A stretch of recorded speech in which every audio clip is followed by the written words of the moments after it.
Big day today, guys. Jerome Powell, the Fed. Let's get this music playing. Let's get right into today's episode. Jerome Powell, we're going to be seeing from and hearing from in around 15 minutes or so. So in the meantime, we are going to do this. Let's check out what the heck's going on, guys. Chat, let me know in the comments what your thoughts are about Jerome Powell, what's been going on with this war. I doubt we're going to get rate cuts. Jerome Powell hates this administration keeping his head on a swivel. He'll be gone soon. But, you know, just given everything, this war, inflation kind of creeping back up again a little bit. We took a look at Trueflation a couple days ago on the live stream on Monday. I don't think that we're going to see a rate cut. Chief the Yorkie, what is going on? Thanks for tapping back in. We should have been notified already about this rate cut. If I just check X, I guess I'll see it in a second. But was just getting another video out for you guys. So, yeah. Make sure to go check that out when it comes out. It's about Ethereum. Really interesting things. Really interesting stuff. So go check that out when it comes out, guys.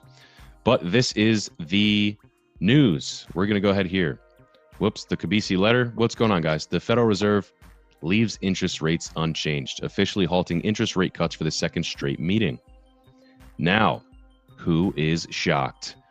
How about nobody? Yeah, Hard Hat Powell, Jerome Powell, one of our favorite guys, one of the most entertaining segments here on the CoinZone live stream, the Hard Hat Powell versus Trump days at the Fed building under construction. Jerome Powell is doing it to us again, ladies and gentlemen. We're going to hear from him live in just around 10 minutes or so. Will he say good evening or good afternoon? Who knows? But get your poly market bets in now. So while we wait for that, what other big news is happening here in the crypto space? This right here, guys. Let's play this video. Hopefully my audio levels are right. But let's play this quick clip of Paul Atkins looking like a very sweaty man here behind the podium. But shout out to Paul. Great name, by the way, right? Chairman Paul Atkins of the SEC just released this yesterday, guys. This is the biggest, latest news in the crypto markets, and it's the best news that we've gotten in a very long time. The Congress have been sitting on their hands, not passing the Clarity Act, and Paul Atkins said, sure, great, you guys are stupid, watch this. And now we finally have clarity, not even from Congress, but from this goddamn guy, and we love him. And again, guys, he looks like, I've said it before on the channel, Paul Atkins, to me, looks like, hey, it's Franklin. Just some cute little dude getting things done for us. But let's play this quick little clip real quick of Paul Atkins from yesterday. So today, I'm pleased to announce that the SEC's persistent failure to provide clarity on this question is over. As we speak, the Commission is implementing a token taxonomy and investment contract interpretation, and you should find that in your inbox or if you look on the website when you get home. Our interpretation, which is grounded in existing law and informed by extensive public input, establishes 4 asset categories that are not deemed to be securities. So digital commodities, digital collectibles, digital tools, and payment stable coins under the Genius Act. With these categories in place, the interpretation then clarifies that only one crypto asset class remains subject to securities laws, namely digital securities, which are traditional securities that are tokenized. This distinction returns the SEC to its core mission and statutory authority of protecting investors involved in securities transactions. We're not the Securities and Everything Commission anymore. So, thank you.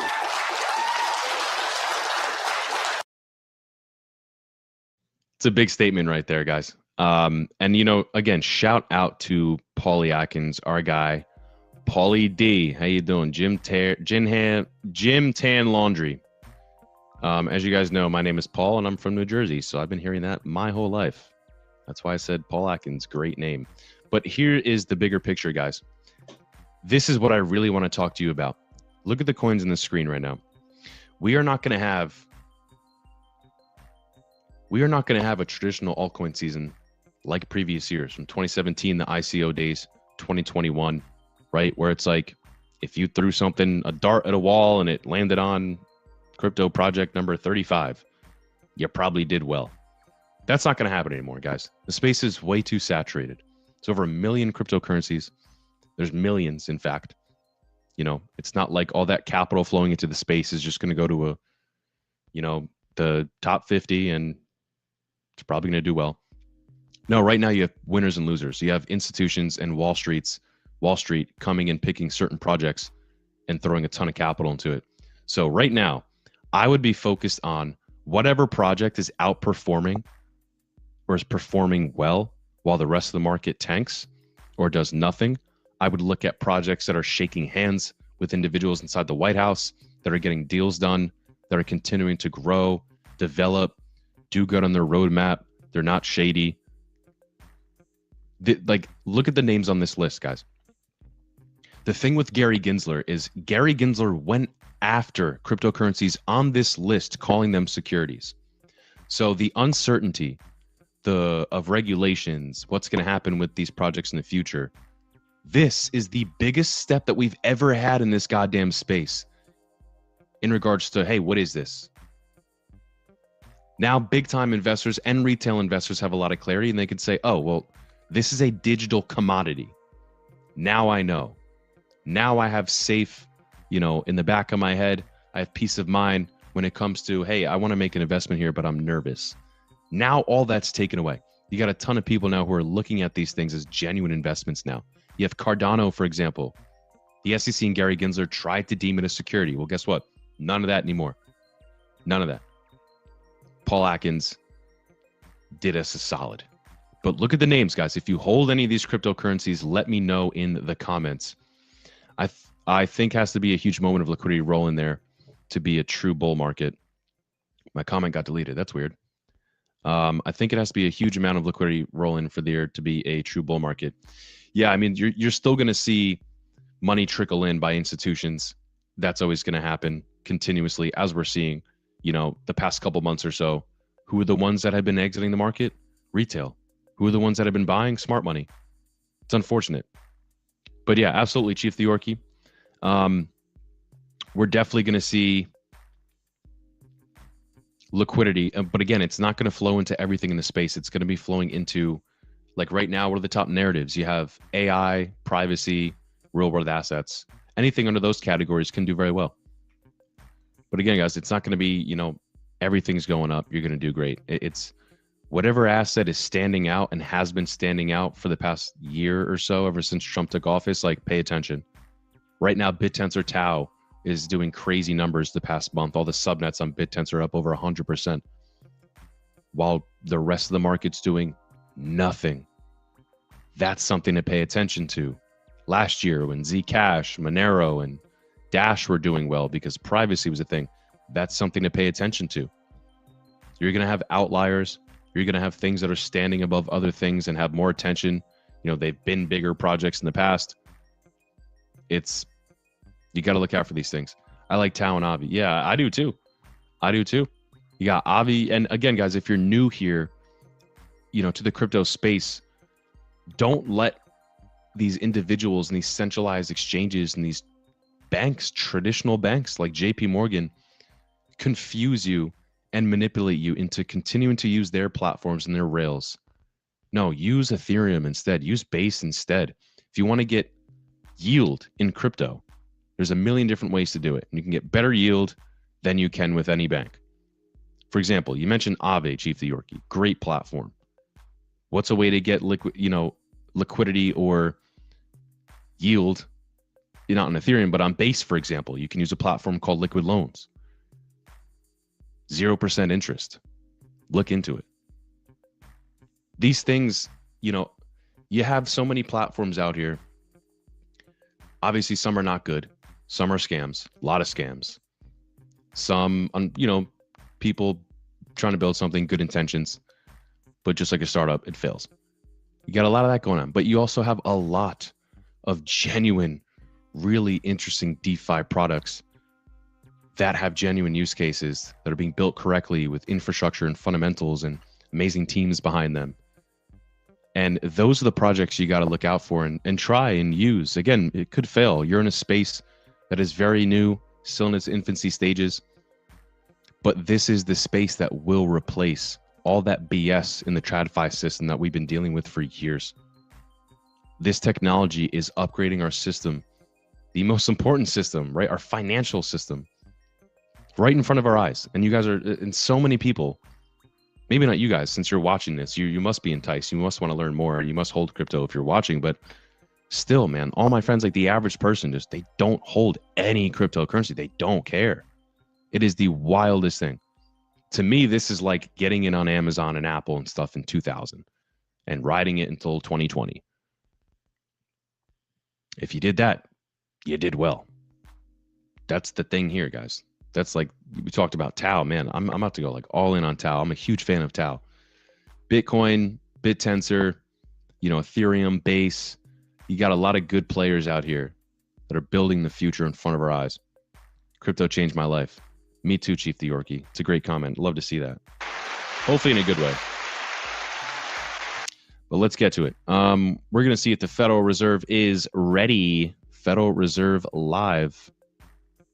Got the music playing. Yeah, we're still waiting. We got around 2 minutes or so until Jerome Powell takes the stage. We'll get to hear from our favorite friend here. So that's what's going on here now, guys. We got around a minute or so until Jerome Powell takes the stage. 0 rate cuts, but it's going to be interesting to hear what he says, his reasonings behind everything. I think it's going to be less of an outrage than it ever was the past couple times, because now we're at war. Now, trueflation's creeping back up.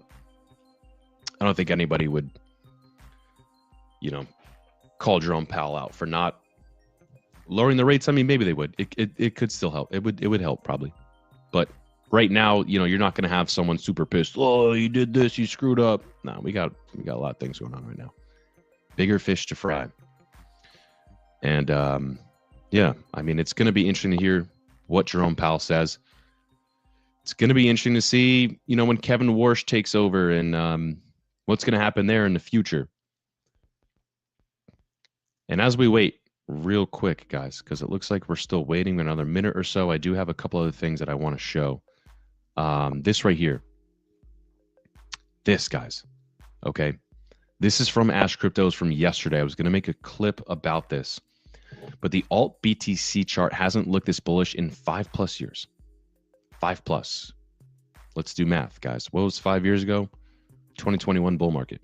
Breakout from its 4-year downtrend, as we can see right above here, right around here-ish. Ethereum broke out of that trend, and it was the same similar line that we saw from 2017 to 2020. What happened next? Whap, whap. We went higher. 3 consecutive months of bullish MACD, monthly RSI breakout and retest. This is exactly what happened in Q2 2020, which led to the biggest alt season. Jerome Powell just took the stage, and let's get to it. Policy as appropriate to promote progress toward our maximum employment and 2% inflation goals. The implications of developments in the Middle East for the U.S. economy are uncertain. We will remain attentive to risks to both sides of our dual mandate. And I'll have more to say about monetary policy after briefly reviewing economic developments. Available indicators suggest that economic activity has been expanding at a solid pace. Consumer spending has been resilient, and business fixed investment has continued to expand. In contrast, activity in the housing sector has remained weak. In our summary of economic projections, the median participant projects that real GDP will rise 2.4% this year and 2.3% next year, somewhat stronger than projected in December. In the labor market, the unemployment rate was 4.4% in February and has changed little since late last summer. Job gains have remained low. A good part of the slowing in the pace of job growth over the past year reflects a decline in the growth of the labor force due to lower immigration and labor force participation, though labor demand has clearly softened as well. Other indicators, including job openings, layoffs, hiring, and nominal wage growth, generally show little change in recent months. In our SEP, the median projection of the unemployment rate is 4.4% at the end of this year and edges down thereafter. Inflation has eased significantly from its highs in mid-2022, but remains somewhat elevated relative to our 2% longer-run goal. Estimates based on the Consumer Price Index and other data indicate that total PCE prices rose 2.8% over the 12 months ending in February, and that excluding the volatile food and energy categories, core PCE prices rose 3.0%. These elevated readings largely reflect inflation in the goods sector, which has been boosted by the effects of tariffs. Near-term measures of inflation expectations have risen in recent weeks, likely reflecting the substantial rise in oil prices caused by the supply disruptions in the Middle East. Most measures of longer-term expectations remain consistent with our 2% inflation goal. The median projection in the SEP for total PCE inflation this year is 2.7% and 2.2% next year, a bit higher than projected in December. Our monetary policy actions are guided by our dual mandate to promote maximum employment and stable prices for the American people. At today's meeting, the committee decided to maintain the target range for the federal funds rate at 3.5 to 3.75%. From last September through December, we lowered our policy rate 0.75 percentage point, bringing it within a range of plausible estimates of neutral. This normalization of our policy stance should continue to help stabilize the labor market while allowing inflation to resume its downward trend toward 2%. But the implications of events in the Middle East for the U.S. economy are uncertain. In the near term, higher energy prices will push up overall inflation, but it is too soon to know the scope and duration of the potential effects on the economy. We will continue to monitor the risks to both sides of our mandate. We are well positioned to determine the extent and timing of additional adjustments to our policy rate based on the incoming data, the evolving outlook, and the balance of risks. In our SEP, FOMC participants wrote down their individual assessments of an appropriate path of the federal funds rate under what each participant judges to be the most likely scenario for the economy.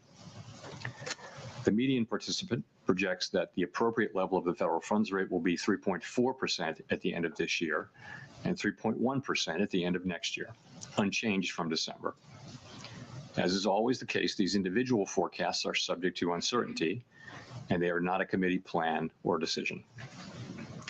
Monetary policy is not on a preset course, and we'll make our decisions on a meeting-by-meeting basis. To conclude, the Fed has been assigned two goals for monetary policy: maximum employment and stable prices. We remain committed to supporting maximum employment, bringing inflation sustainably to our 2% goal, and keeping longer-term inflation expectations well anchored. Our success in delivering on these goals matters to all Americans. We at the Fed will continue to do our jobs with objectivity, integrity, and a deep commitment to serve the American people. Thank you, and I look forward to your questions. Colby. I don't blame him. Thank you. Colby Smith of the New York Times.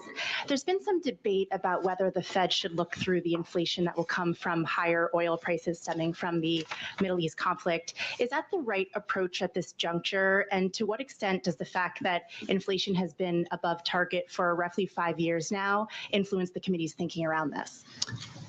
So, first, let me say we're well aware of the performance of inflation over the last few years and how a series of shocks have interrupted progress that we've made over time.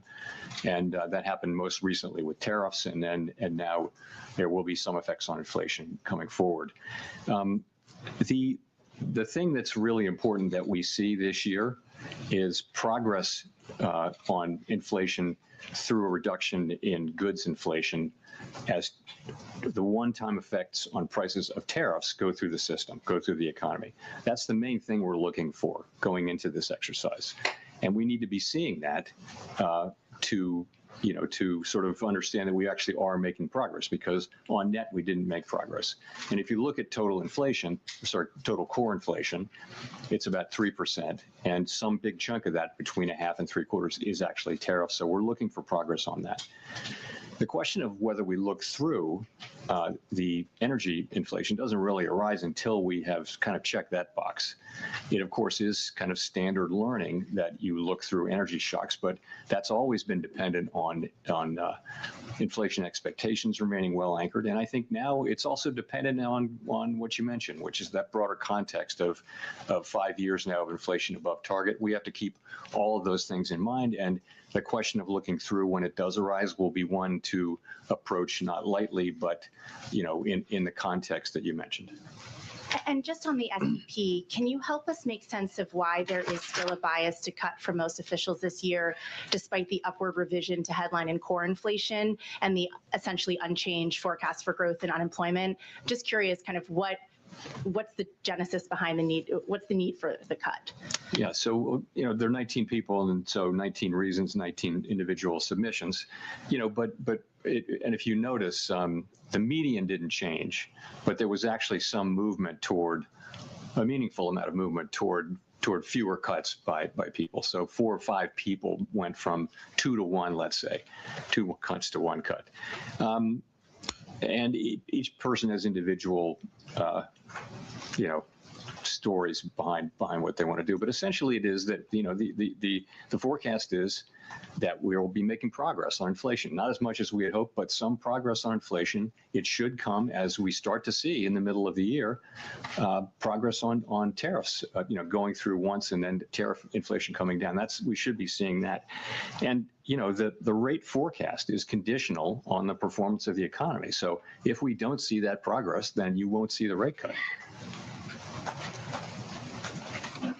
Howard. Thank you. Howard Schneider with Reuters. Just to follow up a little bit and to be clear, is the higher inflation penciled in here for 2026 solely the result of the oil shock or something else? So that's going to be part of it. But, that wouldn't be most of core, right? So the oil shock for sure shows up here. Some of that will be in core as well. But yes, but no, there's also just the feeling that we haven't seen, the progress that we had hoped for on core goods and on tariffs and on the rest of it. So for whatever reason, people did write up their inflation forecast. That will certainly be tied to events in the Middle East and the price of oil, but it's also, I think, a reflection of the slow progress we've seen on tariffs, which we believe we will see. It's just a question of how long it takes for them to get all the way through the economy, and it just takes some time. Right. And is the lack of change in the SEPs, again, just to explicate this a little bit, more due to the expectation that the oil portion of this will pass through?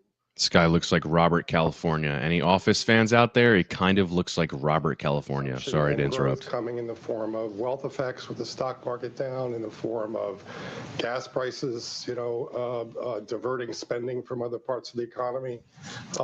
So I didn't get the second part of your question. Very true, Deadwood. Consumers going to be potentially diverting money to gasoline from other parts of the economy. There could be a growth shock or a redistribution of spending there that can hit consumption, wealth effects as well. I guess I'm wondering, is the rate forecast not changing because you think the oil shock is going to be temporary, or because you want to be sure you're positioned in case growth starts to slow? So the thing I really want to emphasize is that nobody knows. The economics effect could be bigger, they could be smaller, they could be much smaller or much bigger. We just don't know. So people are writing down something that seems to make sense to them, but have no conviction that to your point, if we have if we have a long period of much higher gas prices, that's going to weigh on consumption. That'll weigh on disposable personal income, and it'll weigh on consumption. But we don't know if that's going to happen. Something quite different than that. We might have much lower than expected pass through. So people write down, this is one of those SEPs where a number of people mentioned if we were ever going to skip an SEP, this would be a good one, because we just don't know. So I wouldn't say there's a conviction that this is going to go through quickly or not quickly. It's just, you got to write something down, and this is something that is that people wrote down.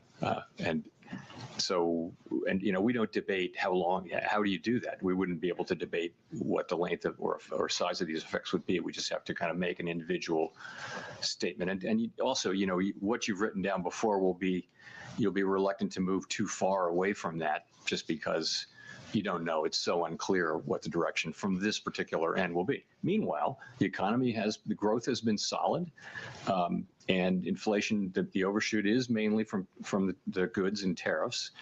And, the labor market is, the unemployment rate, of course, is little changed since September. You have a very, very low break-even rate, apparently, for new jobs, with little growth in either demand or supply. I mean, he's not wrong in regards to the jobs, but he's starting to bother me right now, Jerome Powell. We've been very critical of Jerome Powell on the past year, all the FOMC meetings, for a multitude of reasons. Right now, I don't blame him for not cutting, but regardless of the FOMC meeting, it's the same thing every time. Jerome Powell says the same thing. Oh, we're doing what we did because we don't know what the future looks like. Oh, well, we just wrote down stuff just now. Well, because we had to write stuff down. Well, how about you do your goddamn job, dude? Well, your job is to foresee the future and make accurate judgments and assessments, not just saying, well, we don't know. Well, how about do your freaking job, man? Jerome Powell only cares about the beige book. He said it multiple times, has been watching these streams. That's where he gets his information from. Guy doesn't look at Trueflation, supposedly. But, the point is, how competent are you in your job if every single time we cover an FOMC meeting here live, you basically say, yeah, I made the decision that I made because we don't know what the future looks like. No shit. You don't have a crystal ball, Jerome Powell. But if you actually listened and worked with this administration at this FOMC meeting right now in 2026, all the previous ones in 2025, if you did things differently, we'd be sitting at a much different point right now in 2026.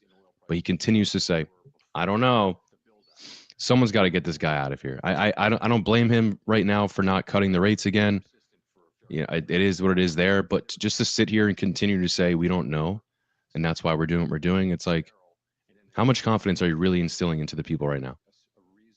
How about do your job better, Jerome Powell? Let's get back to it. I wouldn't say there's much of that happening. Not much will be happening now, but some of that could happen over time if you see that. But so the net of the oil shock will still be some downward pressure on spending. Go for it, Chief. And upward pressure on inflation, of course. And if I could just follow up on Colby's question, how much do you worry that, having looked through tariff inflation and inflation running above target, and looking through the oil price shock, would undermine the credibility of your commitment to the 2% target? We have to do our analysis and think these things through carefully. But of course, that's on everyone's mind. We're well aware of the history, but you don't want to overreact to that. You want to make the best judgment you can based on the facts. Chief, that's crazy. Thanks for the facts in the comments right there. That's sick. 5 years ago today, guys, or 6 years ago today, guys, Bitcoin was at $5,500. Shock. We had the pandemic, and now we have an energy shock of some size and duration. We don't know what that's going to be, actually. And it's one of those things where it's a repeated set of things, and you worry that that's the kind of thing that can cause trouble for inflation expectations. And the other big piece of uncertainty here, which is like why I don't blame Jerome Powell for doing what he did, is the whole situation with the Strait of Hormuz, guys. Like, I used to work at the company Maersk. I used to work for one of the largest global shipping companies in the entire world. I mean, AP Moller Maersk kicked it off 100 plus years ago. Massive Fortune 200 company, I believe 200. Massive company. Made insane amounts of money during COVID. Most profitable ever for the company because of COVID, obviously. But right now, the situation with the Strait of Hormuz, that's why you can't have rate cuts and all this stuff right now. It's way too uncertain. Iran saying, oh, we're going to attack just U.S. and Israel ships going through. But reality, what are we seeing? There was like a Taiwanese ship, I think, attacked, a Philippine ship. I think that was hit with shrapnel and stuff like that. So at the end of the day, Iran is kind of saying something different on television than what they're actually doing. And you're still seeing, I think, some ships go through. I think the U.S. is providing some protection for some ships that are going through. But again, guys, when it comes to oil and this being one of the most important shipping lanes, yeah, it's gonna cause a lot of uncertainty. No one knows how long it's going to last for, all this stuff. So again, I don't blame Jerome for doing what he's doing. I really don't. Yo, it's happening. Cryptocurrency Theory, what is good, man? Good to see you. Always appreciate you tapping in. Always good to chop it up. We had some guy talking crap about you in the comments last week. It was super weird. I told him to go F off. I was a longshoreman. I used to take the containers off the Maersk ships. Bro, that's a tough job. Working on those, man, I mean, I did a tour of the Newark port. I've been to the LA port before. Man, those places are serious, man. And you're now seeing that's something else AI is kind of taking over. The jobs of some longshoremen are being overtaken by AI machines now. It's absolutely insane. There was a strike about this a couple of years ago when I was there because AI was starting to take their jobs. Absolutely insane. Time to watch oil prices top off and shorting oil now. Not a bad move, Cryptocurrency Theory. Bro, I'm going to shoot you over an email because you don't have socials, I believe, right? Yeah, I got to get you on the email, but I want to get you back on a stream here, Cryptocurrency Theory, maybe next Saturday. Excuse me. What the hell's wrong with me? Next week, 7 days from now, the Wednesday live streams come through. We'll share some charts. We'll chop it up. We'll talk about some specific cryptos. They already started. Yeah, it's crazy. I've seen some of the automated things taking the containers, and it is insane. And you know, these ports, it's logistically wise, it's a nightmare. Everything has to go exactly as planned. You even have cryptocurrencies, right? VeChain, that are trying to help with logistics and shipping and all this stuff. It's very interesting. But it's a very dangerous place. Like I literally saw someone get yelled at by the manager when we were doing the tour because he was like out of his vehicle for a second. The guy was like, "What are you doing?" And the guy's like, "No, I got to do this and this." He's like, "Bro, get in your freaking vehicle."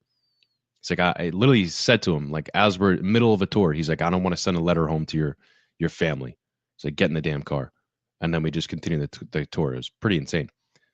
But yeah, the Deadwood. Oh yeah, the ports in China offload ships with just a couple people. AI does everything, even drives the containers. It's crazy. China's ahead of the goddamn game in so many areas. China has the thing where they have what are they called? Dark. What are they called? Dark. What do you call it? Like, not a data center, just freaking dark warehouses where they have entire massive warehouses, like acres of warehouses, automated, running, like doing business, whatever they're doing, creating shirts, folding shirts, boxing them up, whatever. All of that entire process, zero humans, zero lights on. It's pitch black because they're saving money, but the machines are just working, doing their thing. That's freaky as hell. That's happening in China, saving tons of money, zero overhead because they don't have to hire anybody. They don't have to keep the lights on in the place, so electricity bill is lower, and it's just machines doing their thing.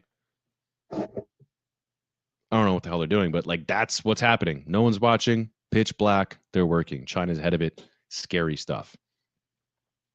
Yeah.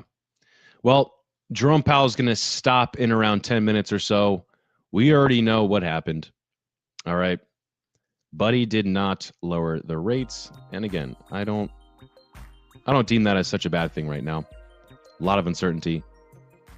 A lot going on. Big Nothing Burger, Ultra Justin, what is good, brother? Good to see you tapping back in. Yeah, I mean, Big Nothing Burger, I think we kind of expected that. I don't think the markets priced any of this in or out. You know, I think it was basically just what was going on. Now, I did expect to see some of these cryptos pump a little bit harder after this news. Because again, to me, guys, this is some of the biggest news. This is some of the biggest news we've ever gotten in this space. Finally, we have clarity. Again, the SEC under Gary Gensler came after these cryptocurrencies and tried to deem them either, you know, they tried to deem securities.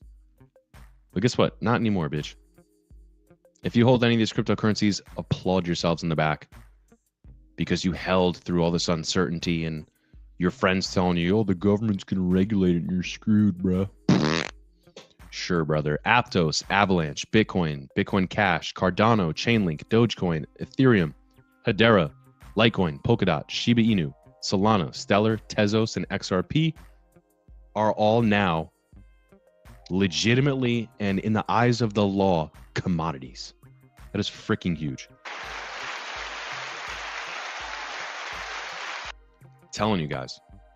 I'm telling you guys, man, right now, you got to pay attention and you got to look at these cryptocurrencies that are doing this. Cryptocurrency theory super cycle. We have made ourselves irrelevant. Fed rates summary predicting rates will be at 3.1 until 2028. Jesus Christ. Well, I guess we have to see how.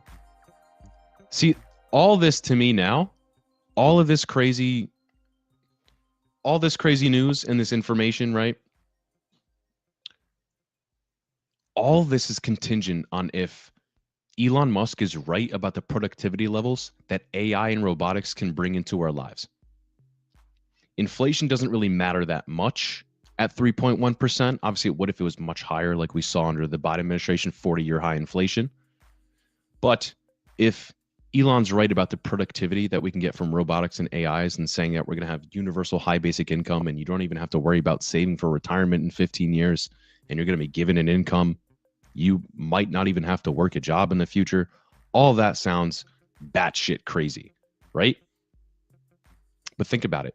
Some of the stuff AI is doing right now, 5 years ago, 2 years ago, seemed batshit crazy. This is the world that we're heading down. So if inflation at 3.1%, if we have productivity going absolutely crazy, it's not going to matter as much in the long run. But cryptocurrency theory super cycle, it's genuinely possible. And we're taking a look at these metrics. I mean, guys, this chart is very revealing. Look at the last time you had the squeeze and the breakout. 2017, look what this led to. Boom, boom, boom, boom, boom. No all-time high. Oh, it's happening again. Oh, broke out. What can we expect? Boom, boom, boom, boom. We'll see. We'll be patient. No one knows. Oh, I wasn't even sharing my screen. Hate to see it. But nobody knows the deadwood that's my B. Get back to it. This is what we're looking at. That's what I was doing before. 2017, downward trend. Oh, we broke out. What happens when we broke out? Bam, new all-time high. Same thing here. We're down. Oh, we just broke out. So what can we expect? Bam. Yeah. These are great charts. Dan Gambardello, I think, showed this chart as well. I always like Dan's TA. Gareth Soloway, I think, does pretty decent TA as well. Some good TA guys. But yeah, we'll see. Hopefully we do get a super cycle. I mean, again, I've been saying it, guys. I don't see how we're going to hang around these levels for a lot longer. Now, I'm not saying in another month or two we're much higher. I'm not even saying by, the end of 2026. I'm just saying there's no possible way by next year in 2027 or by mid-2027, Bitcoin's still hanging at around 70,000. ETH is still hanging at around 2,200, whatever it is. I don't see that happening. Now, I'm not saying they're going to be, ETH, new all-time high, it's going to be 7,000 or 8,000 or $11,000. No, I'm just saying we're going to be higher than 22. So if you have a long-term mindset and a long-term horizon, these are good levels to get in at. None of this is financial advice, but you got to take advantage of the opportunity, guys. When I've been in crypto for a long time, okay? I will never forget the time period when FTX happened, 3 Hours Capital, Voyager, Celsius, when the entire crypto market seemed like, oh, this is it. It's going into the dump. It's over. Everyone's scared. Fear and Greed Index was in the toilet, right? Bitcoin went to around $16,000. ETH was under $1,000, couple hundred. At that point in time, that was the wisest I ever became when it came to investing, because I understood now's the time for me to buy. Everyone's freaking out. I'm still here for the long run. Now seems like a good time for me to get some, for me to get a little bit more, add to my position. Well, guess what? We're back, guys. This is a very similar feeling for me. That's why this week. I bought more BitTensor, and I'm happy about it. So again, none of this is financial advice, but if you're looking to get into the space, into the markets right now at this moment, if we go lower, I don't think we're going much lower. And if you have a long-term horizon and mindset, it shouldn't even care. Because 5 years from now, if you choose the correct asset to dollar cost average and hold over time, these prices right now would be irrelevant. Again, Chief the Yorkie, the perfect example. You literally gave me the comment for this segment. 6 years ago to the day, Bitcoin was $5,000 freaking dollars, guys. $5,000. It's now worth $70,000 more dollars than that. So again, zoom out, set your horizons. If you're DCAing into an asset right now, let's backtrack. Let's reverse and rewind and go back in history 6 years. Hey, what's up, guys? It's freaking March 18th, 2020. Bitcoin's at $5,500. The markets are red. Should I buy right now? It seems like a good opportunity. I think it's going to be worth more in the future. That is what I just said, but only in the current times. So let's speed it back up. What's up, guys? It's March 18th, freaking 2026. Bitcoin's at 75,000. I think now's a good time to get in. Same thing, guys. You're welcome.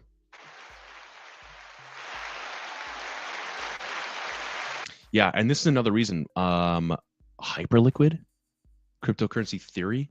Great comment. Just to comment on this as well. Time to watch oil prices top off and shorting oil now. Guys, you can do anything on hype now. You short oil on hype. That platform is insane. The revenue and the fees hype generates is insane. Hyperliquid's one of the other ones I have on my short list that I've been watching every day closely. You don't see projects like that. A decentralized platform like Hyperliquid jump into like the top 15 by market cap that quickly, generate that many, this much amount in fees. Basically the number one platform, sometimes day over day, over Solana, over these other chains. They haven't been around for a long time. They pulled all this off, skyrocketed at the front. Usually when that happens, it's like a SEX or a centralized company like Canton or something. Canton came out of nowhere. They're a big dog now because they're centralized. They have VC money that, this whole thing was planned. It's orchestrated. It's like, it's different than decentralized, people trying to go out there and do their thing. So the fact that Hyperliquid got all that done and they're technically a decentralized exchange is really impressive. Really, really impressive. Yeah, we have started the race for the last mil BTC. The markets can't continue downward, we hope, but it has been on a 163-day downtrend. Yes, the last Bitcoin, that whole situation was a big piece of news last week, a couple weeks ago. 20 million Bitcoin have been put into circulation. There's 1 million left. And the last one's going to be coming in around another 100 years or so. Very interesting. If you guys, the Deadwood, anybody else, right, chatted with cryptocurrency theory, we talked about this, but Bitcoin has so many copycats, iterations. Bitcoin Cash, right? Dash, Monero in a way, right? It's proof of work. It's privacy focused. It's not a hard cap, but obviously similar features. Zcash, Litecoin. You have all these different projects that basically looked at even Doge. They hard forked Bitcoin and said, we like this, but we're going to change things up slightly because we think it could help the networker be more efficient or this or that. Well, let me know in the comments, guys, if you think any of those iterations are better. Caspa, for example, the Caspa community is so strong because they look at all the fundamentals compared to Bitcoin. They say, well, this is way better than Bitcoin. It's what Bitcoin is supposed to be. See, all that's great. All that's great. And that's why I used to be an early adopter and buyer of Caspa and stuff like that. But the reason why I switched out of my position there is because no one cares. No one's talking about it. No one cares. And again, I'm a big ADA holder. ADA doesn't get the most attention. Right now, everyone cares about ETH, Solana, other L1s, right? So you have to ask yourself genuinely these questions. I had to ask myself, am I too married to my ADA bag where it's like really holding me back? I didn't think so. I'm happy with where my bag's at. I'm not adding more. I'm staking. It's just compounding over time via staking. And now I'm focused on other ones like Tau and Hyperliquid. But it's just important. Yes, the market is diluted with too many altcoins. It's gross, way too many, and most of them are scams. And unfortunately, we can thank Pump.fun for that. So thanks, Solana. I'm not into Cas, but the hash rate has been fading off. It has been. That's the one thing, about Caspa is the mission schedule. I think incentivize people to leave the network. At first, Caspa came on the scene. It was like, dude, this thing is so profitable. Proof of work. The ASIC miners are like, they work so well. You're getting so much money on Caspa. People were excited about it. And then the mission schedule is like every quarter, year, something like that. But it gets cut in half way faster than Bitcoin's. And all of a sudden, it wasn't that profitable anymore. It's not profitable anymore. Maybe because the hash rate fell and prices down, it's going to be better to start mining again. But from a business standpoint, it didn't really make sense that much after a while anymore, especially when you're looking at the possibility of the thing even being around in the future. Like, why do people continue to run Bitcoin and have Bitcoin mining farms and stuff like that? Because they believe in Bitcoin. Even if at the time with the electricity costs or the price of Bitcoin, it may be unprofitable for them and they might have to, sell some of their earlier holdings just to keep afloat or something like that. Why do people still keep that system going? Because it's Bitcoin. Because they believe Bitcoin is going to be here in the future and it's going to be worth much more in the future. So conceptually, the business model continues to make sense. But with Caspa, we saw, I think Marathon Digital was a big miner of Bitcoin, started to get into Caspa miners because of that profitability. Now they don't do that anymore because it's not profitable as like it used to be. But what did they even do? When they were mining Caspa, what did they do? They didn't even hold it. They sold it and put it back into Bitcoin. So again, guys, this is what I'm trying to say. In crypto, the first naive thought that I had about this space was the best tech is going to win.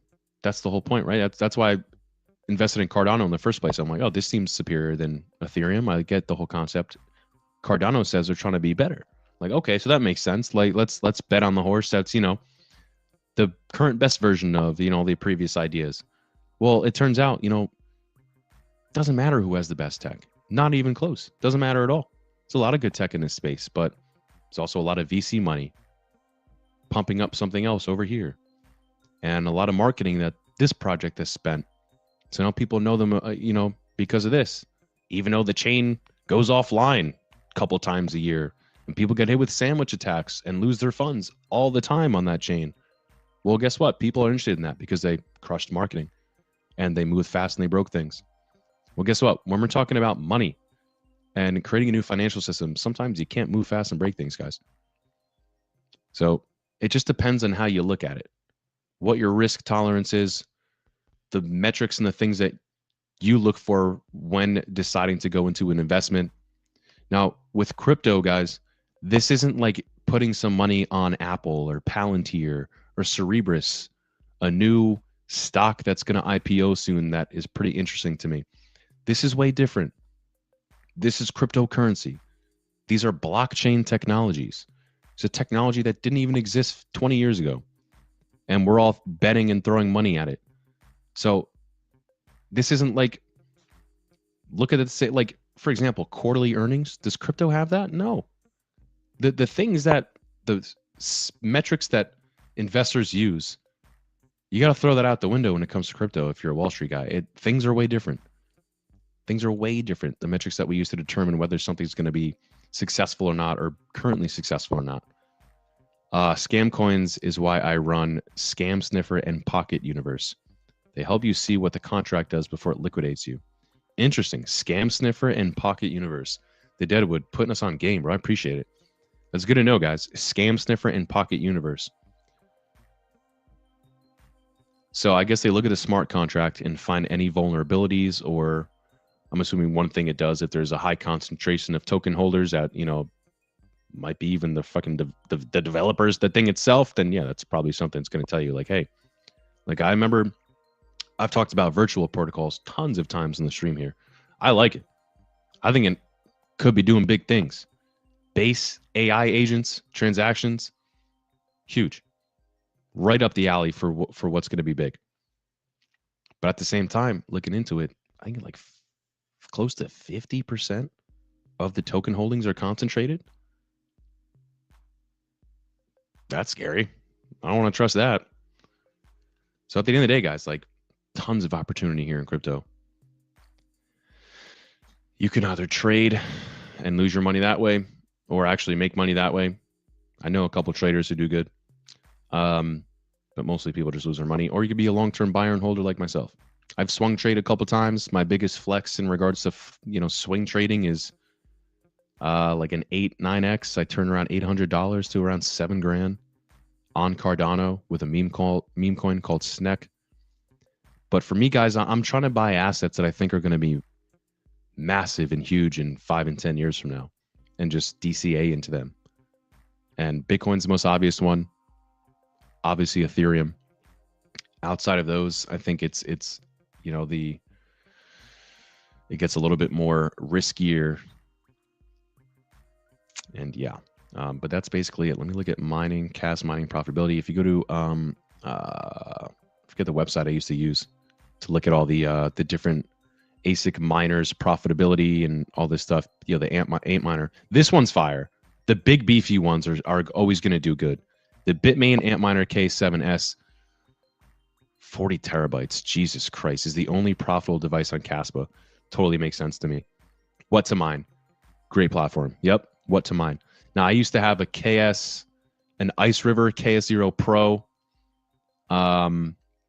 See, these are the littler ones, right? You said 40 terawatts, the Antminer is. It's huge. Mine was like 150 watts, like running a light bulb. I did have a bigger one. I think was a couple terahash. The KA box. That was probably my worst investment in crypto at all. In general. I bought the KA box. I didn't make my money back on it. I ended up moving. The place where I moved to was hard to hook the thing up to a router. Caspa dropped dramatically. The profitability dropped dramatically. That was a bad trade for me. ASIC miner value. It's $2 a day profitable, almost 10 a day in cost. Absolutely insane. So yeah, the only way this makes sense is if you live in a nice area, maybe with lower electricity, like Texas, or if you have solar, or if you are a believer in the project, you're basically just DCAing that way by mining. You're trading the electricity, you're still paying. So basically, it's not like you're getting it for free. You're trading off. You're just letting the mining kind of accumulate for you. So if you believe in Caspa, I know Caspa people. Shout out to Caspa Silver. We've had him on the channel before. Go check out that interview. A couple thousand, 4,000 plus views that one had, Caspa Silver. Like right now, I know for a fact, I know buddy, he's got his KS0 Pro going on. He's got a node, I think, running behind him. You could see it on screen. It was super cool when we were doing the interview. He's probably still got his going. So at this point, he's just doing that because he believes in Caspa, not because it's crazy profitable. He's just still accumulating.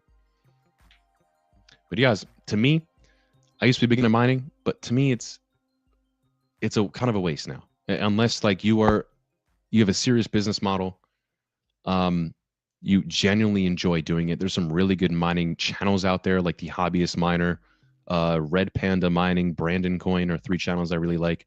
Those guys all have great models. They'll shoot you straight. They'll talk about their profitability, the changes that they always have to do because this thing is ever evolving. Interesting stuff. But for me now, guys, I'm more interested in pools and earning yield that way via DeFi and stuff like this. I used to think mining was safer because people lost their money in DeFi, and I was definitely right about that. But at this point, there's too many opportunities that you can find to make money and yield in DeFi. I mentioned liquid loans before on Base, but there's other platforms, just check some of this stuff out. You might end up liking it. And again, it could be easier than paying all this electricity and buying a piece of hardware that has to physically sit somewhere in your house or connect to your router, jack up your electricity bills. So that's my 2 cents. That's pretty much it. I mined ETH with 1050, 1060, 1070, and some 580s. Nice. They did what I also mined ETH with a RTX 3070 like 4 years ago, probably now at this point. That was a good time. Much love to RPM. He helped me learn so much about video cards. Red Panda Mining. Yeah, great channel. I mean, these guys are great at what they do. Very, very smart. Very informative. Like very educational videos if you want to learn how to mine or something. See, to me, when it comes to mining or anything, if I were to get back into this, I mean, I would go true degen. I'd go true degen. I would set up a Monero node and I would point 2 miners to it. And then I would just use private decentralized exchanges. That's what I would do. Monero has my full attention, and I wish I bought some. I still don't have any, full disclosure, but man, I'm seriously thinking about it. And I have 4 months now. You know, ever since Monero started going off, these privacy projects started going off, something about Monero has my attention. The only thing I don't like about it is it's not a hard cap, but when you look at the chart, it's a beautiful goddamn chart. It doesn't look like that has anything to do with it because this narrative's going nowhere, guys. The privacy narrative, it's going nowhere. It's just going to get bigger and bigger as governments globally around the world start to become more egregious and more egregious, and the financial systems continue to crack in front of our eyes. We're going to have people looking elsewhere. We're going to have people getting pissed off with their governments. People already can't afford things. People are going to start looking for alternatives. It's crazy. But keep your eye on those projects. Monero is very interesting to me, guys. True degen. We got a bunch of degens here. You guys are the best. Yeah, he helped me learn so much about video cards. Yeah, shout out to Red Panda Mining, Hobbyist Miner, Brandon Coin. Unmineable is a good site if you want to learn how to mine basically any cryptocurrency, right? If you want to use, let's say what the website does is you go there, let's say you have a Bitcoin miner running SHA-256 algorithm. What you can do is it'll say, all right, you know, we're going to run the 256 for you, but then we're going to take that Bitcoin and we're going to transfer it to, let's say you want it to mine XLM. You know, you use SHA-256 to run Bitcoin, but then at the, you know, when we go to send it to you, we're going to convert it to XLM, and that platform takes care of all that. Now, you're going to lose on profitability because fees and stuff like that. But hey, if you're looking to, and again, you have the right product and cheap electricity, you can use what unmineable to mine your favorite cryptocurrency. It's interesting. Holy crap, that ASIC is 7,200. Jesus Christ. That's what I'm saying, guys. Like, it's who the hell's going to buy that? You can do that, or you can just deploy $7,000 into liquid loans or into VFAT and just watch it compound without you having to buy hardware, screw up your electricity. It's crazy. That's it, guys. That's all I got for you. I appreciate tapping in with you guys and you guys chopping it up with me. Over 238 of you guys on stream right now. Yep, the Deadwood. Man, you guys are dope, man. The Deadwood been tapping in the past couple weeks now. Chief the Yorkie always here. Cryptocurrency Theory, great to see you. Ultra Justin, Big Nothing Burger got me hungry in the comments now. Might go get some ground beef. We'll see what happens. But yeah, Jerome Powell, that was the Nothing Burger. I wasn't shocked. Wasn't too shocked. We just got to see what's going on with this war, guys. I don't know what's going on with this administration. Many individuals, even, you know, even in his camp, we're starting to see some kind of weird, I don't know, between Trump and JD. It seems like Marco Rubio is kind of flying up out of nowhere. Everyone's looking at him now, and JD is kind of on the side. I don't really know if JD wants to be in Iran right now. It seems like, I don't know what's going on. This isn't good. But also, I don't know how honest Trump is being right now. Trump, again, I think had to go on Truth Social, whatever, made a statement. Nah, we're good. We won the war. We obliterated them, blah, blah, blah. Doesn't really seem that way. It kind of seems like we thought we were going to get in, get out. We got this all ourselves. Now all of a sudden all these other nations are involved. Trump's talking to NATO and all this stuff. Like, he just had to make a statement. Oh, no, we don't need anyone's help. But he had to make that statement because people are questioning, hey, what the hell's going on? Not a good look. None of this is good. This isn't Venezuela, guys.